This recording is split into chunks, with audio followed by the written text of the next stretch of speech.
There is grease under his fingernails. That wasn't there this morning. He spent 4 hours today lying on a creeper beneath a 1969 Camaro that hasn't moved under its own power since the Clinton administration. He sourced a carburetor from a man in Oklahoma. He drove 3 hours each way to pick it up. He paid more for that one part than most people spend on a month of groceries. Tonight, he will walk past that Camaro, get on a 2024 Kawasaki with 340 miles on the odometer, and ride into the dark without looking back. Nobody in his life fully understands this. His brother thinks it's financial contradiction. His wife has stopped asking. His friends assume it's a phase that never ended. But here's the thing. It isn't contradiction at all. It is one of the most psychologically coherent things a person can do. And once you understand what's actually operating beneath it, you will never see a garage with both an unfinished classic and a showroom fresh bike the same way again. Let's start somewhere most people never think to look. Not in the garage. In childhood. Psychologists who study what's called object attachment have found something consistent across cultures and generations.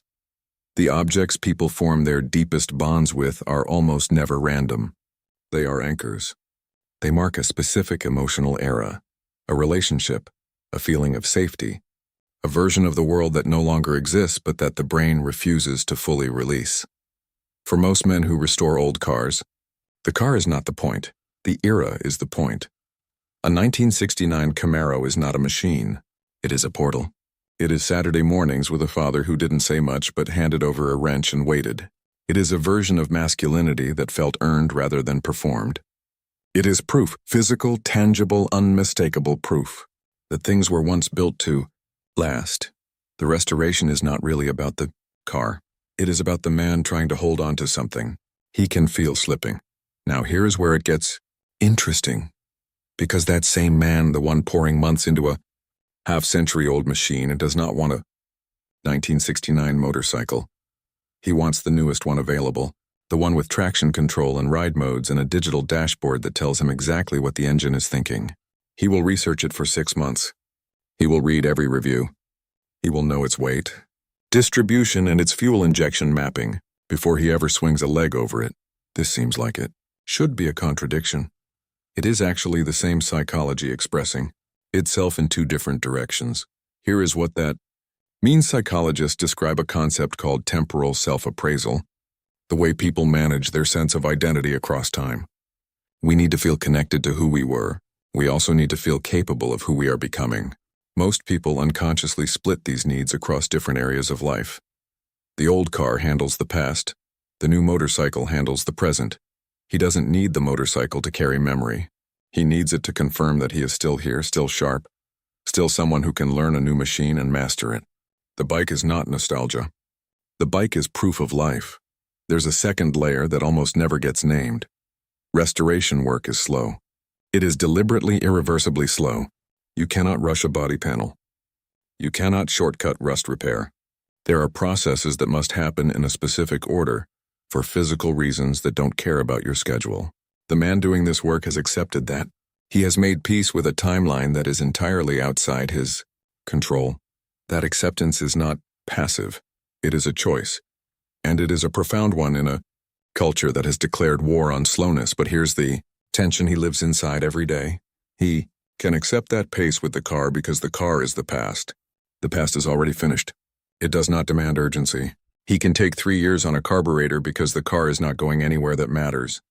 The motorcycle is different. The motorcycle is now. It is Tuesday evening. It is the 40 minutes between dinner and dark. It is the present tense, and the present tense does not wait. So the motorcycle must be ready. It must start every time.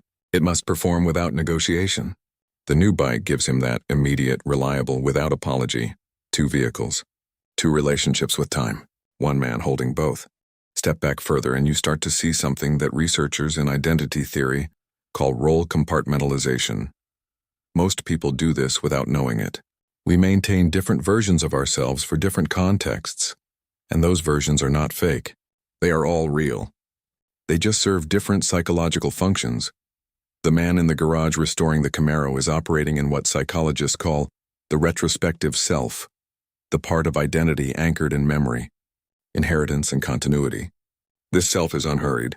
This self measures success not in efficiency but in fidelity. Did I do it right? Did I honor what this thing was meant to be? The man throwing a leg over the Kawasaki at dusk is operating in the present self, the part of identity that needs to act, to move, to feel agency in real time. This self does not want to wait for a carburetor from Oklahoma. This self wants the throttle to respond. Now neither self is more authentic, both are necessary, and the man who has found a way to give each self exactly what it needs, without demanding that one machine serve both functions, has solved something quietly that most people never figure out at all. There's one more thing worth examining. It lives in the space between what restoration costs and what it returns. Old car restoration is, by almost any financial measure, irrational. Parts are expensive. Labor hours are invisible to everyone except the person logging them. The finished car will almost never be worth what went into it. Anyone who has done this work knows this going in. They do it anyway. Why? Because the return is not financial. The return is what psychologists call self-continuity reward. The deep, quiet satisfaction of maintaining an unbroken line between who you are and who you came from. Every bolt tightened on that Camaro is a small act of not forgetting. A refusal to let something that mattered simply disappear because the world moved on. The new motorcycle does something different. It returns competence feedback. Fast, clear, and unambiguous. You lean into a corner and the bike responds. You open the throttle and the machine delivers. The feedback loop is immediate. There is no waiting for the carburetor from Oklahoma to know if you did it right. One gives meaning. One gives momentum. And the man who has both is not confused about what he wants.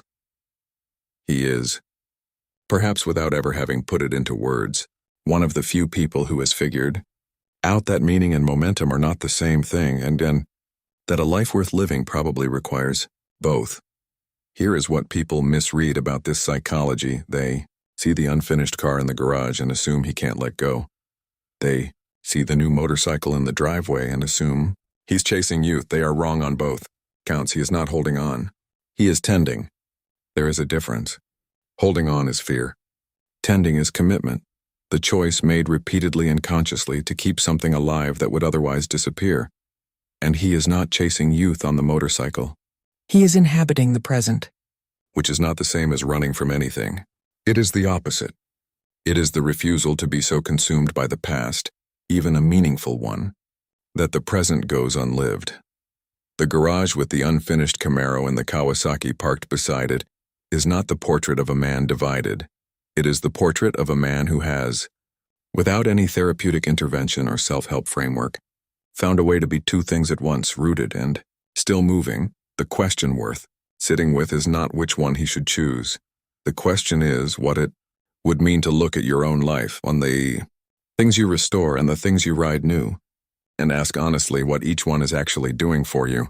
Because most people are doing this in some form. They are holding on to something old, not out of stubbornness, but out of loyalty to a version of themselves they are not ready to release, and they are reaching for something new, not out of restlessness, but out of a need to confirm that they are still capable of becoming. The man with grease under his fingernails and 340 miles on a brand new Kawasaki has not figured out a garage strategy. He has figured out something about time, about what you owe the past and what you owe yourself right now.